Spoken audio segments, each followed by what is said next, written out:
Yesterday at Donald Trump's press briefing, he used his time to tear into the mainstream media much more harshly than he's ever done. He even brought a video where it shows his administration's response early on, the good things he was doing, and it shows the mainstream media downplaying the coronavirus, pushing back on the narrative they put out. And for this, the media has gotten triggered, and they are having a complete ego narcissistic meltdown.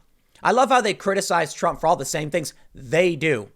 But listen, Donald Trump is an individual. He's the president, so what he says is very important, and I think it should be scrutinized much more so than the average person. But he's still just one person with an opinion. Obama had opinions, Bush had opinions, Clinton had opinions. There are people who say things, and if the journalists want clarification, they can ask for it. There's a lot of reasons to not like Trump. Yes, he speaks, he's quite uncouth, and to say the least, he has character defects. But why should I give the media a pass? They're supposed to be the ones shining a light through the darkness. They don't do that. They do literally the exact same thing. I'll tell you what, though. When Donald Trump says something, I'll roll my eyes. Whatever. He's a dude. When major multi-billion-dollar institutions or a major billion-dollar industry, trillion-dollar, I mean, how big is journalism, starts having temper tantrums and screeching that the orange man was mean to me. Oh, what are you doing? So you got a problem with Trump. He's one guy. So say you got a problem with him. What are you going to do? You're going to write article after article. They all collectively screech into the wind like whiny children. This is not your job. The president always pushes back. Obama slammed Fox News. Welcome to the real world. Your job is just to tell us what's going on. And the funny thing about all this is media companies having a total temper tantrum. Like CNN has basically become the Fox News review channel. I'm like looking at the CNN media reporters and they're just tweeting about what Fox is saying. And it's not even that bad. What are you doing, man?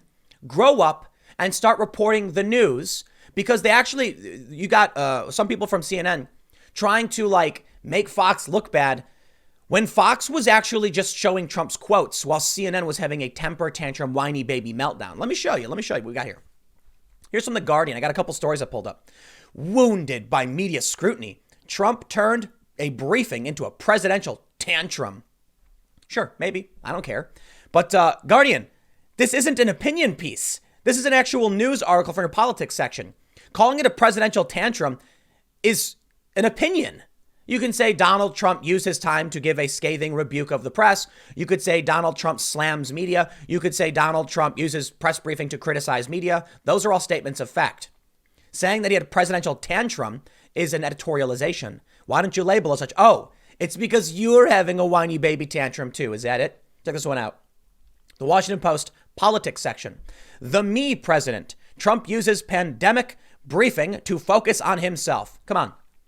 Look, I don't know what they think they're supposed to be doing, but we're providing the story for free. Oh, they say, oh, thank you, Washington Post. Please note, the Washington Post is providing this story for free so that all readers have access to this important information about the coronavirus.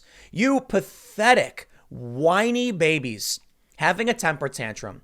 This is not an analysis or an editorial or an opinion piece. It's an article for free because of the importance of the coronavirus in their politics section. And once again, an editorialization. Yeah, there's more.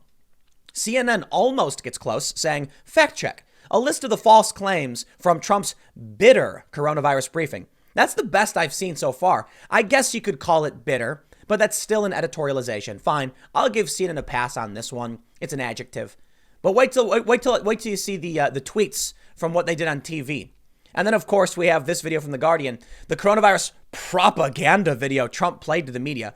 If that video Trump played was propaganda, which sure, you could say it is, so are you, all of you. That's all you're doing right now. The media is just total garbage in this country. So you know what? It's actually very emotionally satisfying to see Trump rip into the press as often as he does, because I'm sick and tired of them being such pathetic, whiny losers. The president is one guy. You can criticize him. You can say these things, fine. But all the media does is twist and manipulate. And then when Trump gets all angry and puts a video up, they do the exact same thing. So if you think I'm supposed to be mad at Trump, fine. That's great. I'm mad at you more because you are all doing it. So while Trump is one guy I can wag my finger at, I look at the media and I got to wag my finger like 8,000 times. So who gets it worse? You're an industry. You're supposed to be professionals. If somebody who doesn't like you says a mean word, you don't have a baby temper tantrum and start putting opinion pieces up as fact. But that brings me to CNN's trash. First, Oliver Darcy of CNN tweets, CNN Chiron. Angry Trump turns briefing into propaganda session. That's not news, CNN. That's your opinion. Angry Trump turns briefing into propaganda session. You could put something like Trump session, Trump criticizes media during press briefing. Here's his next tweet. The other Chiron running on CNN during the briefing. Trump uses task force briefing to try and rewrite history on coronavirus response. Once again, not statements of fact. That's your opinion. You don't know what Trump is trying to do. You can't read his mind. This is what these journalists don't understand anymore. They're not journalists. They're activists. I mean, you look at Oliver Darcy and Brian Stelter, and they're basically the Fox News review channel. You ever see like a Mystery Science Theater 3000 or whatever, where like they're watching the movie and they're sitting in front of it and they're commenting on it? That's basically what CNN's media team has become. They watch Fox News and they're like, did you see what they put in the Chiron? Look what we put. I don't care. Check this out. It gets even funnier. Oliver says, meanwhile on Fox, and it's a screenshot. You know what the Chiron on Fox said? That's the lower banner thing. It says Trump, quote, I think we're going to go boom. Are you criticizing Fox for simply quoting what the president said in their Chiron? That I find absolutely hilarious. Fox News doing what journalism is supposed to do, give you a basic statement of fact to give you context about what's happening, or to just show the quotes from the president.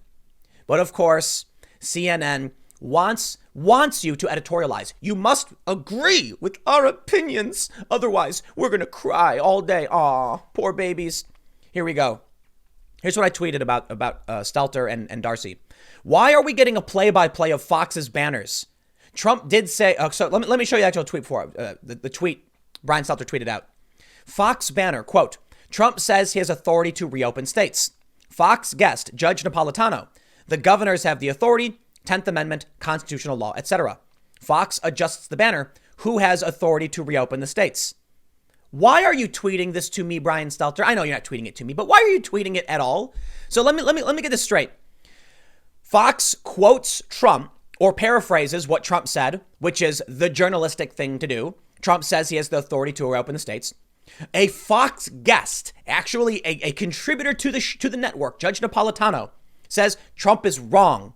Oh, thank you. Thank you for the correction, Judge Napolitano. I greatly respect your work. So Fox adjusts the banner, who has the authority to reopen the states. Once again, not asserting a fact because they can't, because it's conflicted. You mean to tell me, now look, Brian Stelter didn't say it was good or bad. I just don't know why he's tweeting it. But thank you for shining a positive light on Fox News. This I really don't understand. Now, maybe it's just because Trump is a Republican, he's in office, so Fox is going to, this happens all the time. They'll go after Obama when it's the Democrat. They'll go after, the mainstream media goes after Trump when it's the Republican. But why are you tweeting this at all? Why am I even following Brian Stelter at this point if all he does is just give a play-by-play of Fox News, which if I wanted to, I could be watching.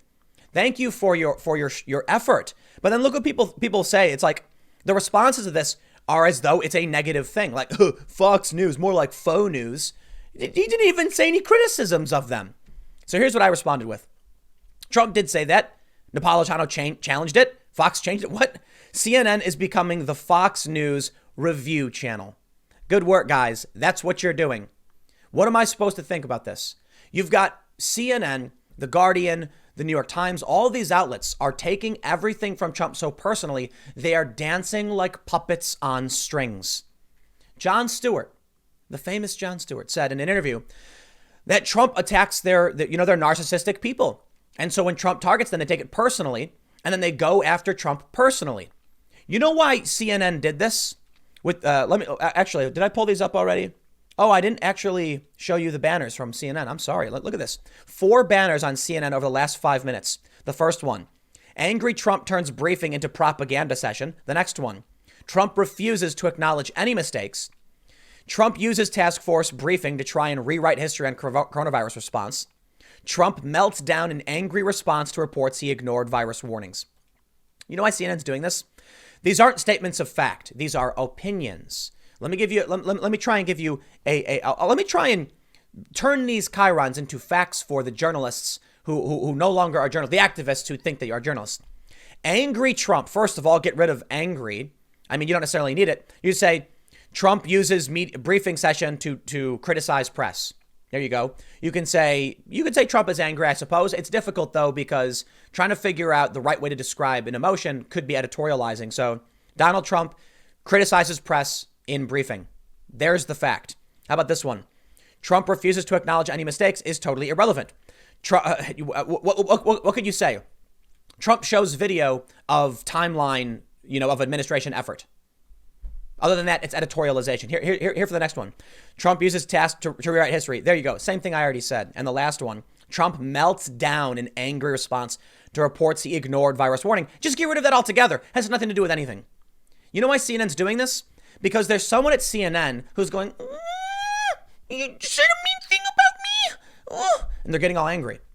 So their response to what Donald Trump says is to feel that they want to feel emotionally satisfied by putting these chyrons up. CNN, I mean, I'll be honest, there's probably a business guy, sitting back smoking his cigar, but like, people are going to love it because we're ragging on the Orange Man. Orange Man gives us ratings. That's really what it's all about. But there's people like Jeff Zucker, for instance. He's the president of CNN or whatever. I don't know what his position is. We saw from Project Veritas in an undercover video that he has he is personally upset over the election of Donald Trump because he chased after the Trump bump, giving Trump all of these ratings and propping him up and helped him get elected. He really did.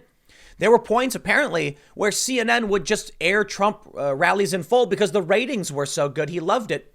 And now he's personally embarrassed by it.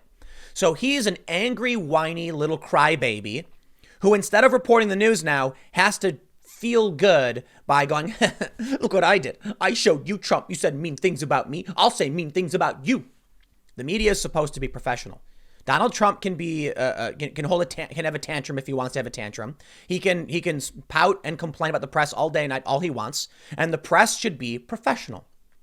Instead, this is what we get. But you know what? Donald Trump doesn't get off the hook on this one either. He's getting some pretty heavy criticism from Robbie Suave of Reason.com, who said, I am far from a knee-jerk critic of Trump, but this press briefing has to be one of the most embarrassing moments of his presidency, just an utterly unhinged, childish temper tantrum. Trump should be confidently reassuring the American people, and he actually has some good news to deliver. Instead, he's essentially screaming, you are a lie at the reporters. Well, I'm not as critical of Trump for doing this for the reasons I've stated. If he wants to complain about the press, fine. There is some satisfaction in seeing fake news get slammed. Because I'll tell you what, when Trump comes out and says, this is what these people do, and then like clockwork, they go and do it, I'm sorry. Part of me, I am angry at the press too. So listen, Trump's job as president isn't necessarily going to be to give you 100% honesty all the time. Shocking, I know. I can already see the journalist saying, Tim Pool says Trump must lie. No, but there's something called confidential, top secret, things the president can't talk about. It's also a fact that politicians try to do damage control. The point is, I don't like the fact that politicians lie and withhold information. I understand that some information can't be released for national security reasons. Fine, I'm willing to accept that. And I also recognize this is what politicians do.